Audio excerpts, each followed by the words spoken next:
Bugun sizlar bilan shu T2 modeli detektorimizni ishlatishni o'rganamiz. Mana hozir antennasini burab bostirib, yaxshilab qotirib olamiz. Mana to'g'rilab oldik. Xolasanglar, mana bundoq endi tekshirayotganda mana bundoq qilib tekshirasizlar. Hozir ortiqcha bo'lganligi uchun bundoq qilib olamiz. Endi buni yon tarafida bitta knopkasi bor, bu tomonda ikkita knopkasi bor. Birinchi bo'lib bittalik knopkasini bosib turamiz. Yonida skorsini eng balandiga ko'tarib oldik. Hozir sizlar bilan rozetkani ichida kamera bormi, yo'qmi shuni tekshiramiz. Mana ko'rdingizda, yaqinlashtirganimda skorsi balandlashib kelayapti. O'sha uzoqlashtirdim, rozetka o'sha uzoqlagandan keyin o'chyapti. Buni ichida mana ko'rsangiz bo'ladi, kamerasi bor. Lekin yuzida hech qanaqa teshigi yo'q, ko'rinmaydi tashqaridan. Endi biz hozir mana pastki birinchi knopkani o'tamiz. Birinchisi vibratsiya bo'ladi. Ekraniga yaxshilab qarab turing. Ekranida hozir zvuk bor. Mana shu tomonga qarab tursangiz, mana vibratsiyaga o'tdi. Endi faqat g'iz qiladi. Sizlarga yetkazib bera olmaydi. Unisini zillashini ushlagan odam sezadi faqat. Skorsini baland qilsangiz bo'ladi. Endi vibratsiyadan chiqaramiz. Bosasiz, o'chadi. Endi keyingisi ikkinchi chirog'i, mana ikkinchi knopkasi chiroq bo'ladi. Mana uchidagi chirog'i bo'ladi. Ikkinchisini yoqqaningizda mana qizil chiroq yongan bo'ladi, ko'rinib turibdi. Mana shu chiroqni o'chirsangiz o'chadi. Yoqsangiz yonadi.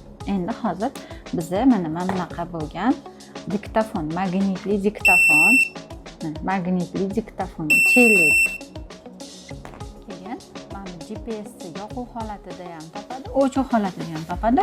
O'chuv holatida magnitini topadi, yoquv holatida sim kartasi bo'ladi. Ishlab turgan bo'lsa, sim kartasi bilan xuddi kamera topayotgandek funksiyasida ovoz chiqaradi, kamera topganga o'xshab. Chunki bunda sim karta bo'ladi, o'sha antennani sezadi.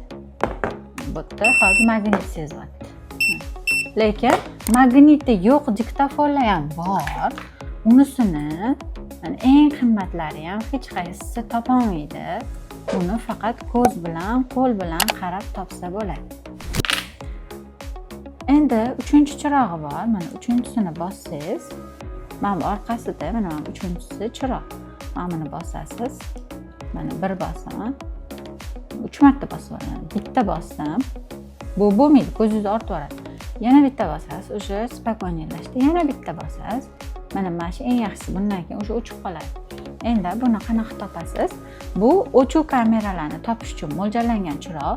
Mana bu yerda lupasi bor. Mana shu lupasi bilan har bitta teshigiga qarab chiqasiz.